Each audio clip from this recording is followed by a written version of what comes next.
Yeah, like the most fun of it I've ever had.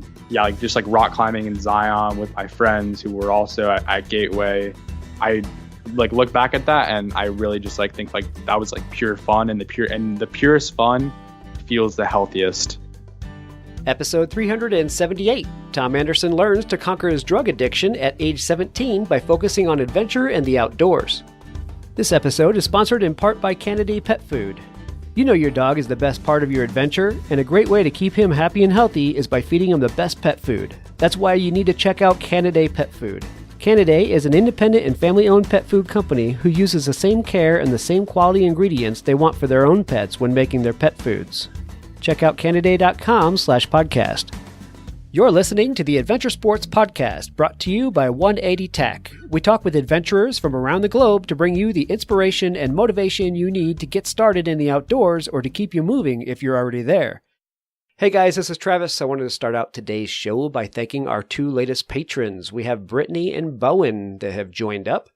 These two, along with the rest of you, are ready and primed to get our premium content that starts rolling out on Friday. We're excited for that new edition. Those of you who have been thinking about it but haven't become patrons yet, please do before Friday so you can keep up with all the new content that's going to be behind the Patreon paywall. Thanks for joining, guys, and now on with the show.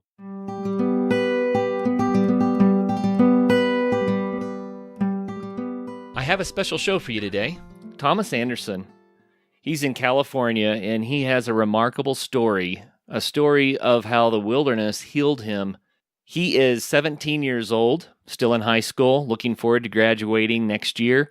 And a couple of years ago, his parents sent him to a program called Elements to help with substance abuse. And it worked. Going out into the wilderness made a huge difference. And Tom is willing to share his remarkable story with us. So, Tom, thank you so much for coming on the Adventure Sports Podcast. Yeah, thank you for having me. I really appreciate it. Well, man, it takes guts to, to be a 17-year-old who's willing to tell his story. It takes a lot of guts. And I know your heart that you want to share your story because you know how much it can help others.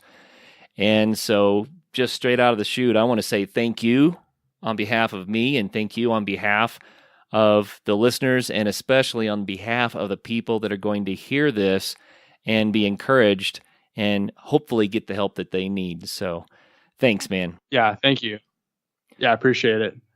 Well, man, we've got to hear your story. So you're 15 years old, your parents realized that something needed to be done, and they sent you to a program called Elements. So fill us in a little bit. What was going on in your life? So pretty much, I was 15 years old, and I had a pretty bad substance abuse issue. I definitely was going down the wrong path, really came off the rails, had lost hope.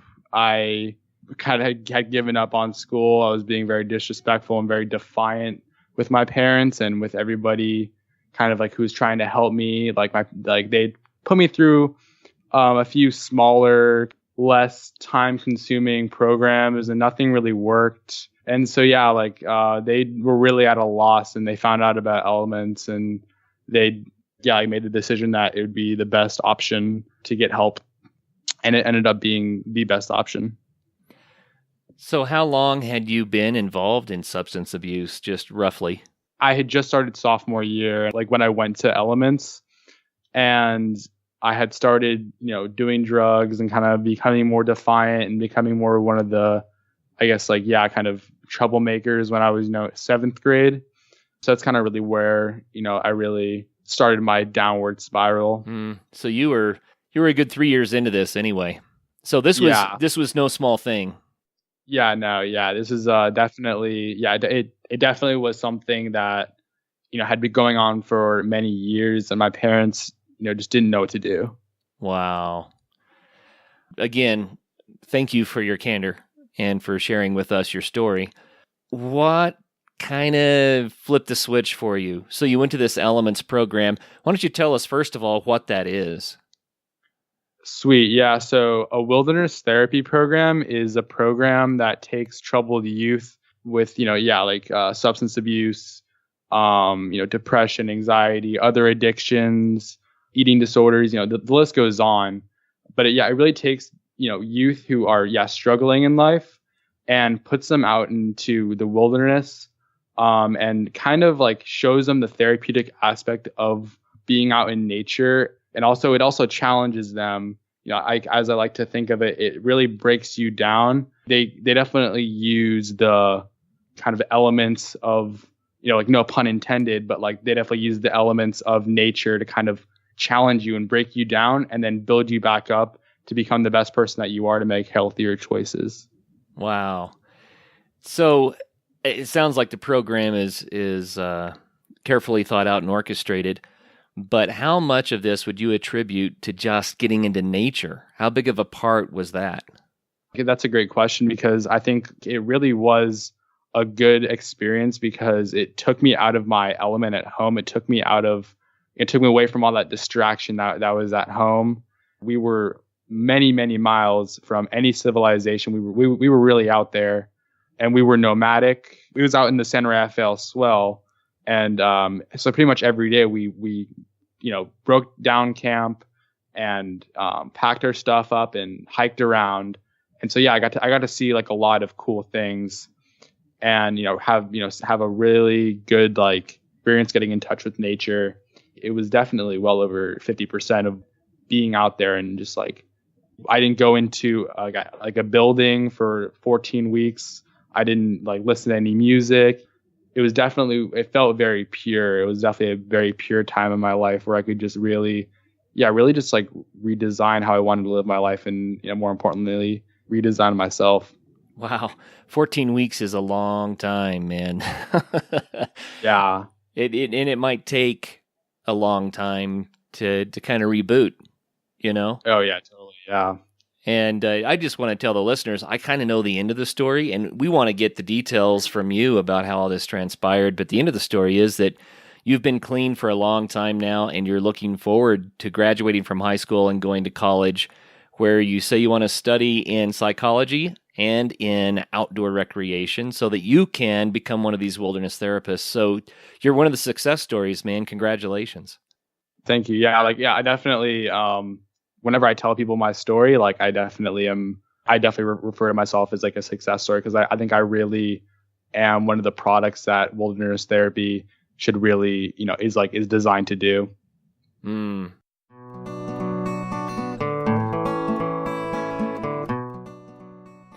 Well, if you don't mind, I'd like to ask you questions about what you personally went through as you went through this wilderness therapy, because I think that might help people to understand why it works and what its potential is. Yeah.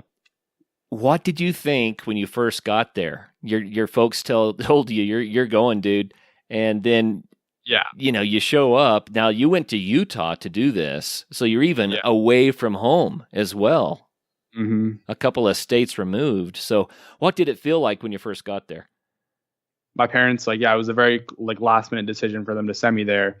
And they had a suspicion that I wasn't going to go willingly. So they hired a transport service where they took two big burly men to kind of, in quotation marks, escort me there. Oh, wow. And so that was a pretty weird experience.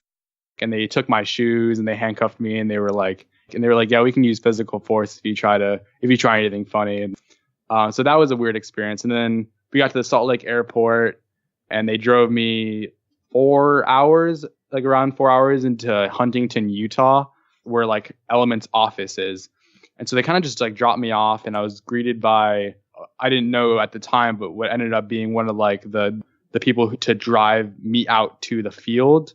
And he's an older man, and he worked with elements, and they told me to take off my clothes, and they gave me these plain red t-shirt and some cargo shorts that can zip into pants, and they gave me a big backpack, and it was packed with a sleeping bag and some food and 3 Nalgene water bottles, and then they drove me 2 hours just into the wilderness, and they dropped me off, and I was looking around. And I just saw these tarp shelters, everywhere. There were kind of tents made out of just tarps. Right. And they gave me a tarp, and I was greeted by a wilderness staff. And the first thing I remember was just how smelly he was, and how much he just reeked. And, and yeah, again, like I like looked around and I just like thought like, oh, like what have I gotten into?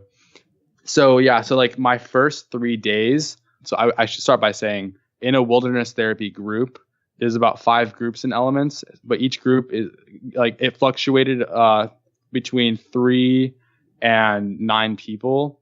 So I got there and I saw the group, but I actually wasn't allowed to talk to the group because they had phases there, like kind of different levels, and you do certain therapeutic work to get off each phase and move to the next phase. And that first phase, you can't talk to anybody. It's called acclimation. And so I was told by the staff that like I wasn't able to talk to anybody, and that I had to like stay by myself and stay secluded from the group and do the assignments that I was given. And it's called the student book. So like already like I was like angry because like I'm a pretty social person and I wasn't able to talk to these kids who were my age that I was like looking at, and I was like kind of having like a panic attack, and like that first night was like very weird because I was in a sleeping bag on the ground and like under a tarp, and it was like super cold, and also another thing is like all over there was just like cow poop everywhere because like they have like wild cows out there, and I was sleeping on cow poop and I was dirty, and definitely those first few days were really tough for me. Wow, I can't imagine. I have to go back to the 2 big burly guys who grabbed you and said, "We're going somewhere." What did you think? Because that would have been enough to put most people into a quasi panic right there. My parents had told me that like they were coming. Yeah, I was still just like, okay, like I'm leaving my parents with 2 people I've never met before, and they told me I was going to go to Utah, like out of state, like on an airplane with these people who I don't know. It was like, yeah, it was definitely a pretty scary experience, but wow. I think like in retrospect, I'm glad that I had those 2 guys there, because I probably like in the mind that I was back then, not willingly had gone.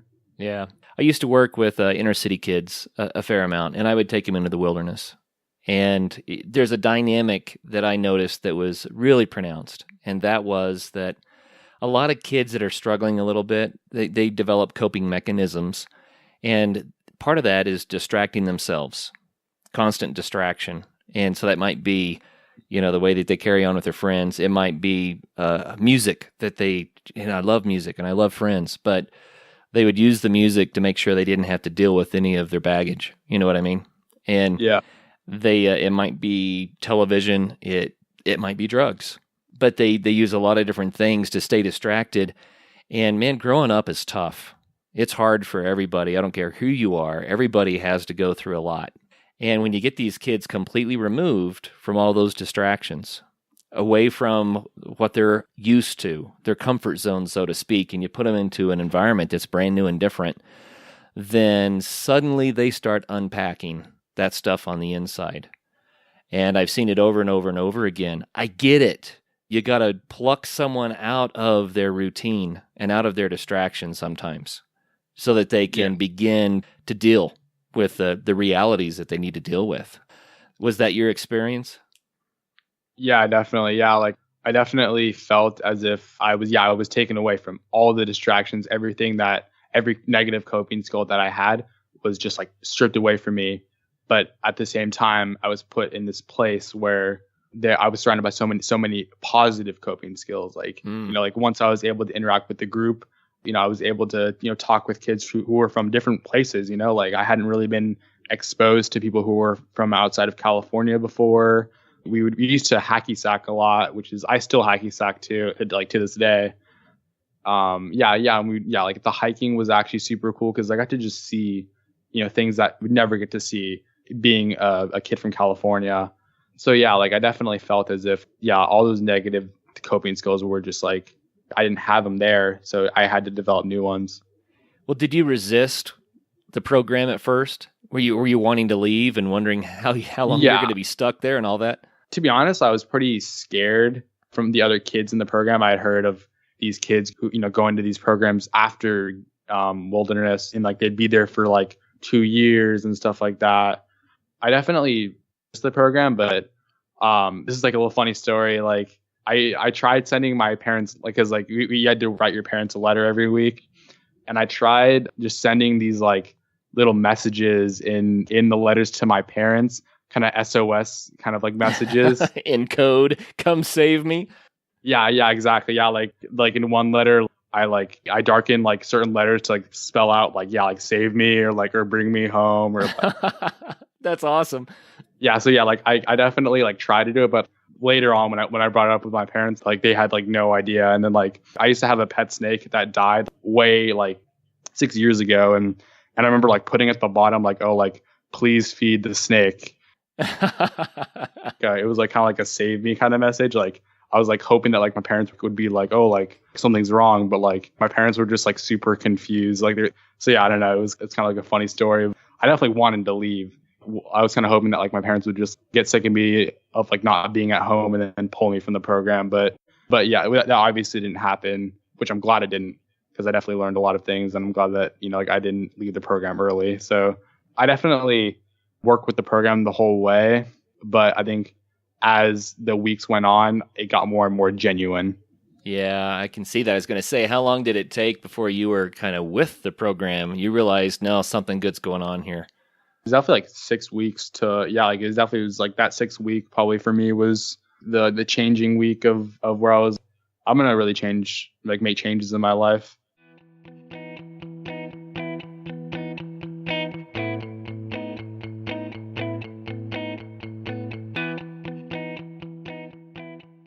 Describe what the days were like. You're in the wilderness. You don't even have a tent. You're using a tarp, which I prefer a tarp myself, so I get that. Yeah.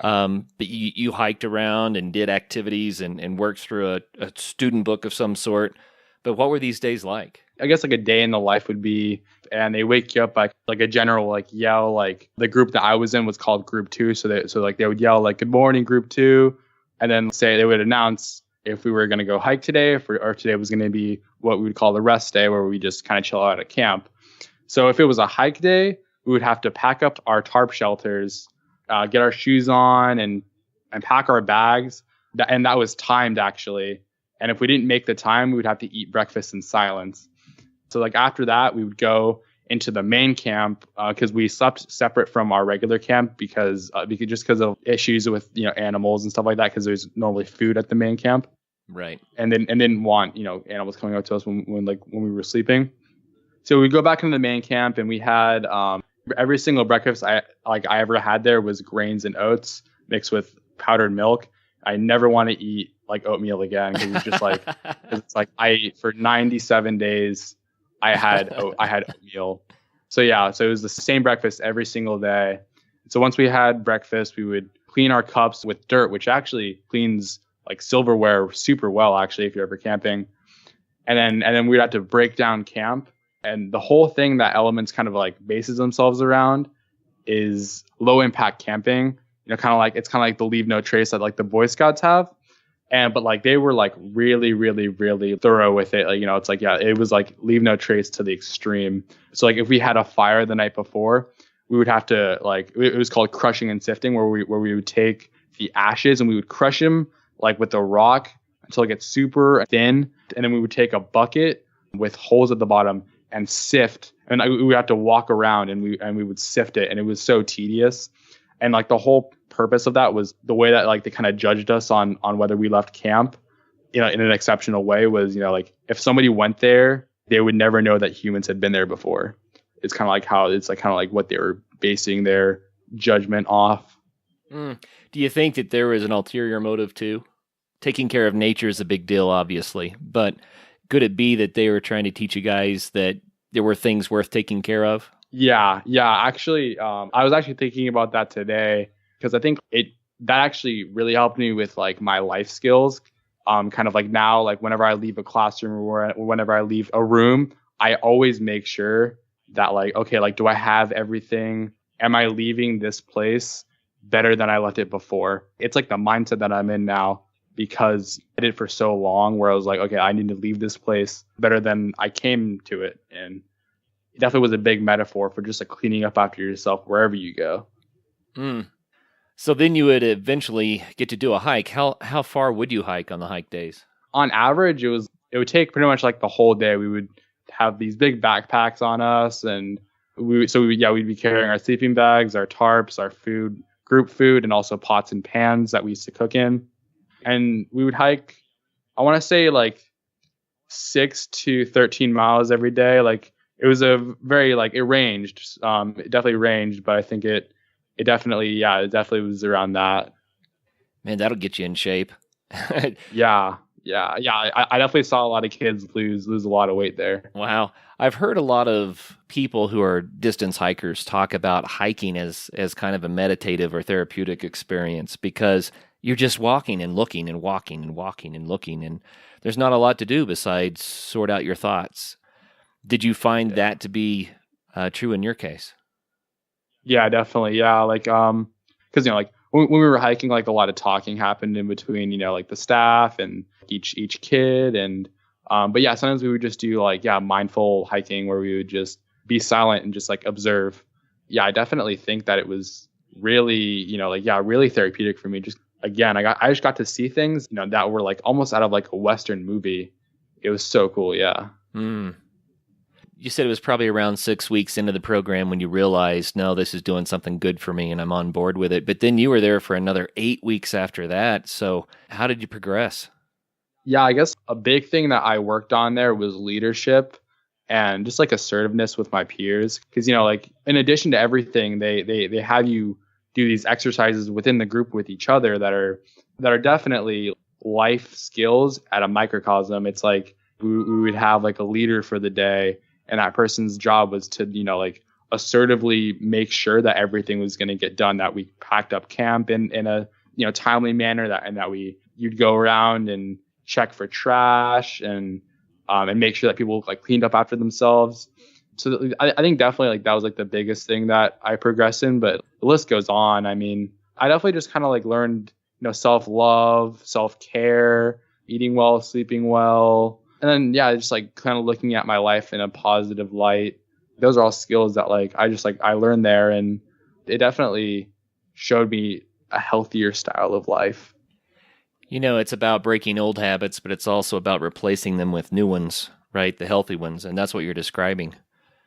Yeah, exactly. And then like to kind of like expand on that, if we were good as a group, like every 2-ish weeks, there would be a guy who he would come out and we would do rock climbing, only if we were good as a group. And I always like looked forward to rock climbing. Rock climbing actually was something that I pursued after that. I use like rock climbing and mountain biking and all those different types of things as like a positive outlet to, frustrations that I have in my life, again, like I think that I use those kind of sports to cope with life in a positive way. And I really think that mindful cognitive pattern of using those as a positive coping skill started at Elements. Wow. As I'm sure you know from listening to the Adventure Sports Podcast, some of the safest and best snow conditions for backcountry skiing of the whole year happen in the springtime.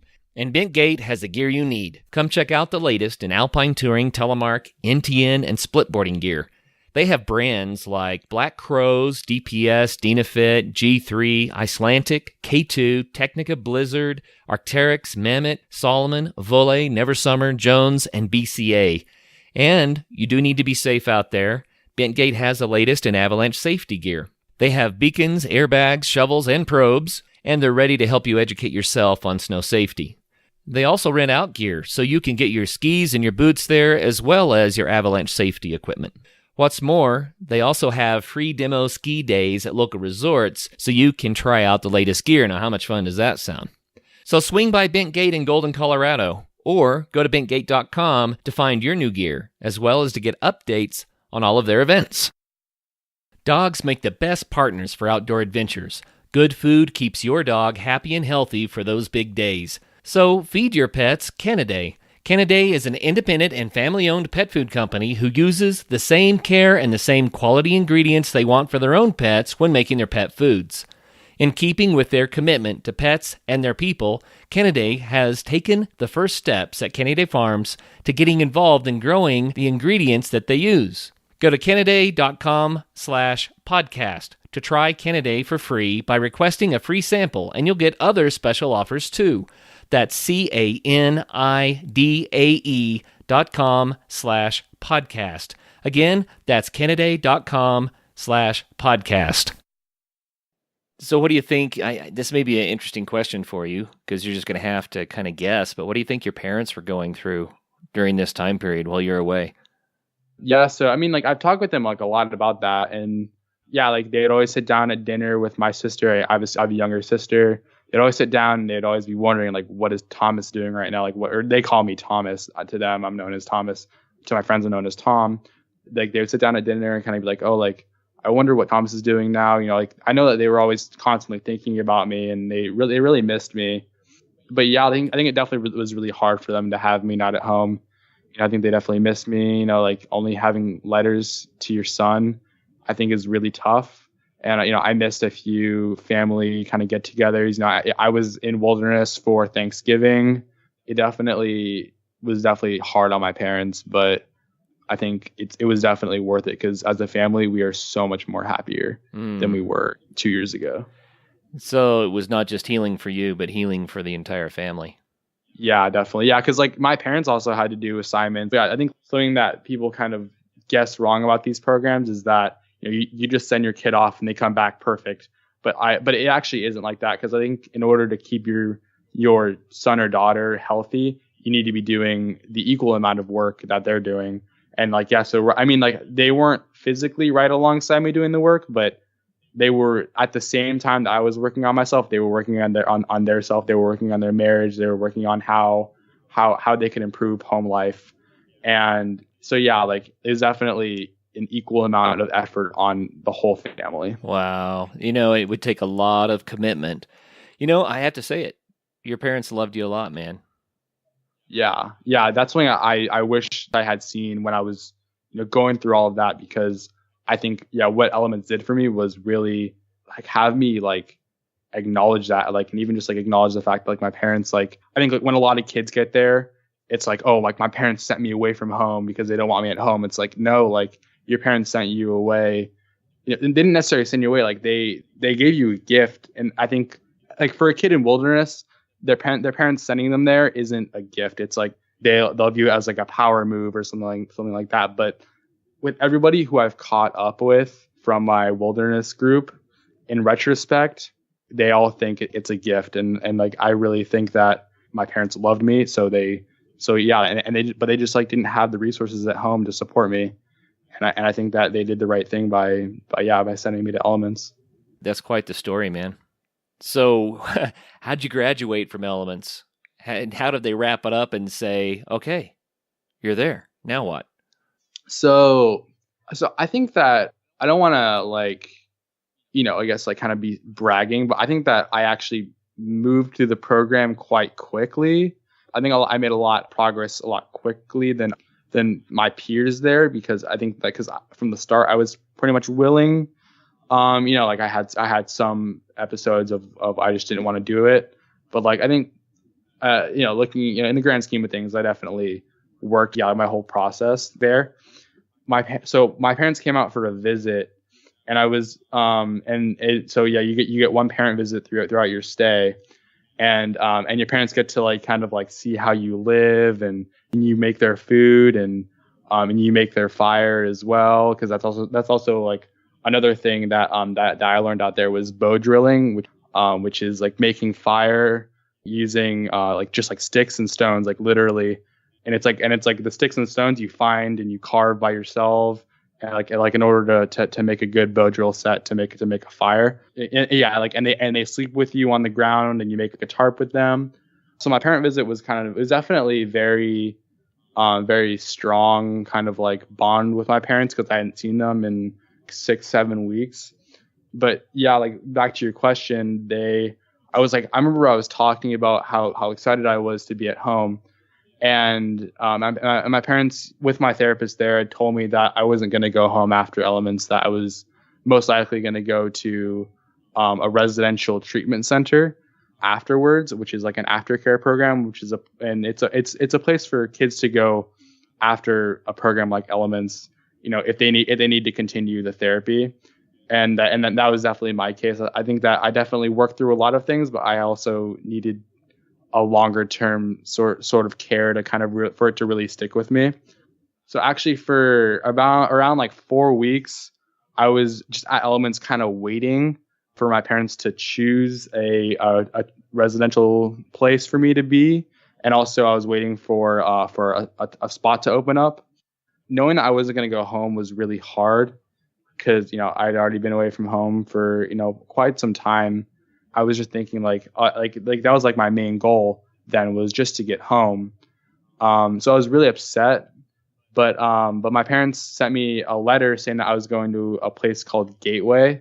That's in Draper, Utah, and that was a residential treatment center that actually it offered. It felt like it was an extension of Elements, because it offered an outdoor program where during the weekends they would take the kids skiing, snowboarding, rock climbing, hiking, canyoneering, kind of all that stuff. And more, and they would kind of like all that outdoor adventure stuff. So once I got the pamphlet for Gateway, I wasn't as upset, but I definitely, it definitely felt like a loss on my part because I wasn't going home. So I waited in Wilderness for 4 weeks for a slot to open up. And then in December, on December 21st, I think it was, it was right before Christmas, I left Elements, and my parents told me through a letter, and then I had a session with my therapist, and he told me like, yeah, I think you're ready to leave, and I think you're ready to move on. And he said, yeah, like I know you're upset about not going home, but I really hope that you take what you learned at Gateway and really continue your growth, because you made a lot of growth here.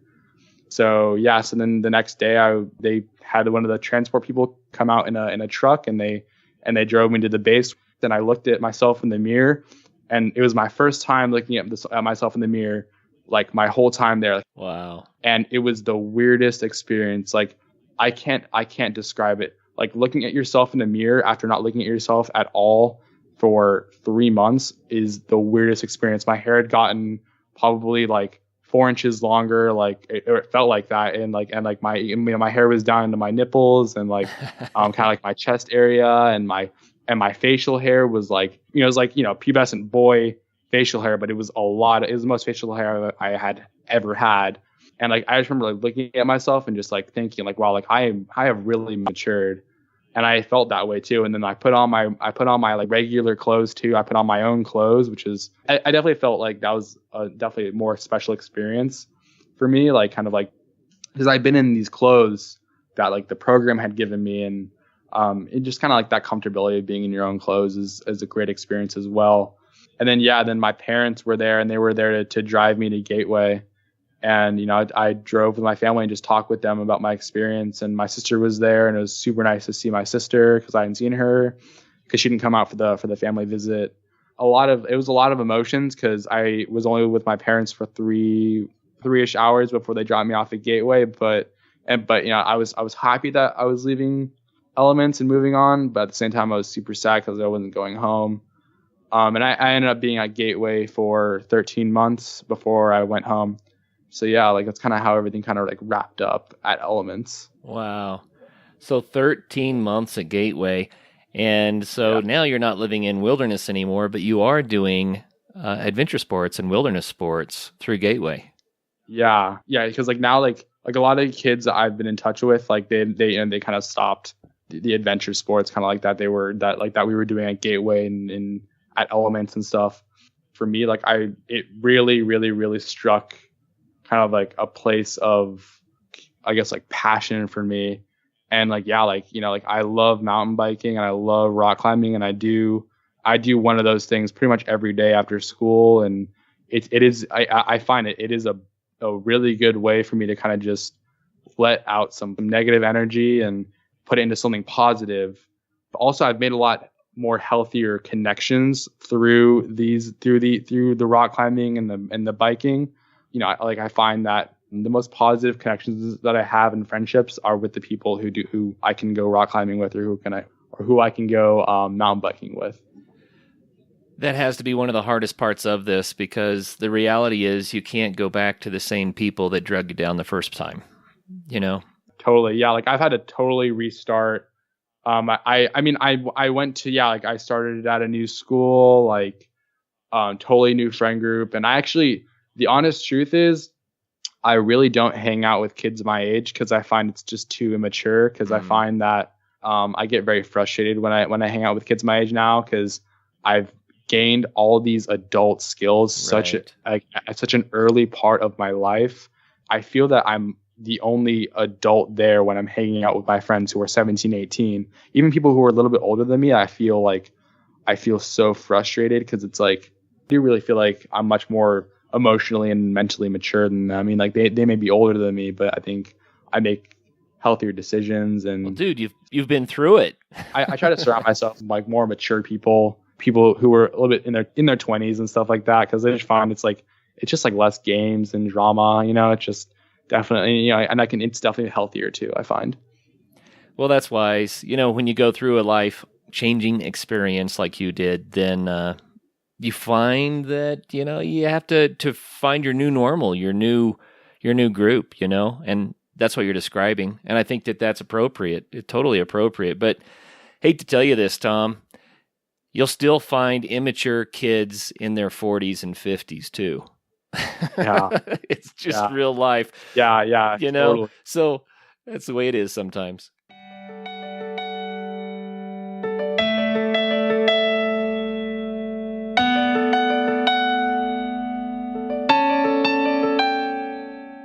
Well, I love your story, man. I am really impressed with all the hard work that you did to come out to such a good experience now. And now you've got a new life and a new beginning and a lot of hope for the future. What does it feel like now? Can kind of compare how life was before and how it is now. Yeah, like it's such a crazy kind of comparison, and it's something that kind of it shocks me to kind of look back at the things that I was doing, because I don't see it as necessarily like a change in who I am. I think it is a coming back to who I am, because I definitely was somebody else before I went to Wilderness. I definitely was somebody who wasn't my authentic self, and now I feel like I am my authentic self times 100, also plus those skills that I learned. The comparison is really it's a lot to look at. It's a lot to kind of take in for me. I don't even recognize myself the person who I was 3 years ago. Yeah, it really is just an amazing comparison. But I really think that in a weird way, I'm glad that I did all those negative things, because if I didn't end up doing that, I wouldn't have gone to Wilderness. I wouldn't have gone to Gateway and learned all those skills. So I mean, I wouldn't really change anything about it, though. If I look at the end product of what I've been through, it's so much better than it, even if I hadn't struggled, because I feel like I kind of came out more mature than I would have if I hadn't done any of that negative stuff. Sometimes that's what it takes. And each person on the planet has their own life story. Some people had a dramatic turnaround like you did, a big life-changing experience. For some people, it might be a little bit more incremental, but everybody has to continue to grow and to live. One of the definitions of what is life versus something that's non-living is metabolism, and that means that you're actually using energy and growing, and you know what I mean? So if you're not growing, you have to ask, am I really living? So what you went through, I can see how that would just kind of give you the complete reboot, but not just a reboot, but a fresh foundation to build on. Check out bikeparts.com for all your cycling gear. They have a wide selection of over 60,000 bike parts and accessories. You can find everything you need, including tires, chains, tools, frame bags, cycling apparel, and even complete bicycles. They've got established brands like Shimano, SRAM, and Campagnolo, as well as the latest and greatest products from brands like Wolftooth, Physic, Zip, and Raceface. Need suggestions or have a question about what fits your bike? Their knowledgeable staff will answer any questions and get you rolling as quickly as possible. If you're in the great state of Colorado, stop by their full-service bike shop, Peak Cycles in downtown Golden. Check out bikeparts.com. Here's a question. In this program, you've got the program itself, which is carefully orchestrated to help you, right? You have the counselors. they're there doing their jobs to keep you safe and to teach you skills and all that sort of thing. You have the wilderness itself, just nature. And then you also have what I would call the wilderness skills. People might call it bushcraft or something like that. All of those things work together. Do you feel like one of those things was more pronounced as far as making a difference? I think this is a little bit more specific, but there were a few of the staff who were there that had actually been to wilderness, and they really understood like what it was like to be a kid in wilderness therapy. And I think those staff were the people who really helped me because they understood. They fully could grasp how it felt, and they could accommodate us based on their knowledge. I think they definitely impacted me the most because they kind of came out in a very healthy way and they did good things with their lives. And it's one of the things that inspires me to, once I'm old enough and once I have the education to go back and work in wilderness therapy, because I think that, again, I have the perspective of somebody who's been through that. Right. And I think that perspective can really make a difference in somebody who is in wilderness therapy's life. Well, I know the reason, Tom, that you wanted to come on the show and share this was because it made such a huge impact for you. And now you're looking at dedicating a chunk of your life to this. You really believe in it. What would you say to other kids who are struggling with substance abuse? What would you say to their families about what steps should be taken next?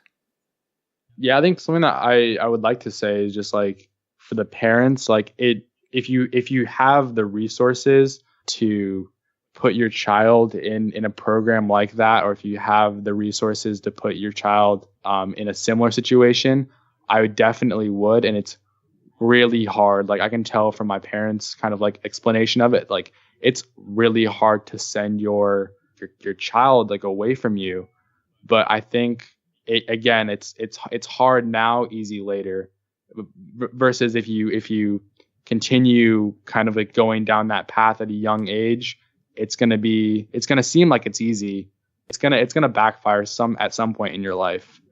And I definitely, I think just address the situation early and really like work with whoever has the substance abuse issue or any issue like that in general. If you just like approach the situation where you're trying to nip it in the bud before anything kind of like major happens, and also just like have compassion, because there is definitely a reason why somebody uses drugs. There's definitely a reason why somebody uses negative coping skills, and that's because they're really hurting inside, and it really is like a subconscious message for help. In retrospect, that definitely was all the negative things that I was doing was just like a big call for help, a big like subconscious, like I need help, to my parents, to my friends, to teachers, to who, to everybody in my life. Yeah, I think just like acknowledging that kind of like, yeah. And like, if you are going through, a substance abuse problem yourself, just acknowledging that you are hurting and you deserve to have the resources to help yourself and to help others. Beautiful. Very beautiful. I've interviewed a lot of people on this show now. I don't know if you know this, Tom, but we have over 400 episodes. And don't think I've ever done a full interview with someone your age. I don't feel like I'm talking to a 17-year-old. I feel like I'm talking to a 30-something-year-old. Thank you. But the reason I say that is because you grabbed the horns of life and you bulldogged it, man. You wrestled that and you did that tough work that you're talking about. You beat those inner demons and you came out the other side, and now you've got a message and a purpose. And there aren't many 17-year-olds that can say that. So, yeah, congratulations. Congratulations. Thank you. I really appreciate it. Any last thoughts before we call it an episode? I just want to thank Elements and thank my parents and thank Neil, my therapist, and thank everybody who helped me through this and all of my supports, and Cooper, my other therapist at Gateway, and just like some of the other kids that really took a positive turn like me on their experience in at Wilderness. I don't feel comfortable saying their names, but yeah, like I just want to thank everybody who really, he really just like supported me through everything. And yeah, and thank you, Kurt, for having me on, because I was thinking for a little bit whether I should reach out to you guys, and now I feel very, very strongly I'm glad that I did it, because for a long time, like ever since I left Gateway and went home, I've really wanted to just like tell so many people. But I think like just like finding the right place and the right time to do it is very important, just so you don't let out too much. And because I think it can be pretty heavy for some people. So thank you for having me, because I think this is the perfect way to kind of get it started, because I definitely want to write a book. I definitely kind of want to do more talks, and again, eventually become a wilderness therapist, because like you said, I have a purpose to really change kids' lives, like my life was changed. Right on. Hey, listeners out there, if you would like for Tom to speak at some event where you are, I'm going to say this: contact us, and we'll let Tom know, and that way we can help out a little bit. Tom, there are thousands and thousands of people that just heard your story. I don't know if you know how many people listen to our show, but many thousands of people just heard your story. And some of those people need the exact help that you got. And I can almost guarantee you that most of those people know someone who needs the help that you got. So, listeners, forward this podcast to the people that need to hear it. And if you are one of those people, then reach out, get that help. It's worth turning your life around.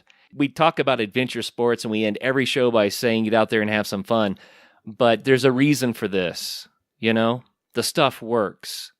You can have a healthy life. And Tom, thank you so much for coming on the Adventure Sports Podcast to share it. We just really appreciate you, man. Yeah, thank you. Appreciate it. Yeah, you bet. And, it seems almost silly to say it, but I have to. When I say get out there and have some fun this time, you know what I mean. You can escape the demons. You can have some real fun. Yeah, definitely. Yeah, like the most fun I've ever had. Yeah, like just like rock climbing in Zion with my friends who were also at Gateway. I like look back at that, and I really just like think like that was like pure fun, and the purest fun feels the healthiest. Again, I would like to echo that and really encourage everybody to get out there, and if you live in a city, like find like a rock climbing gym, or just exercise in general just can really help. And it's easier said than done, but yeah, like just research like other options that and really get involved in something that becomes like a ritual for you.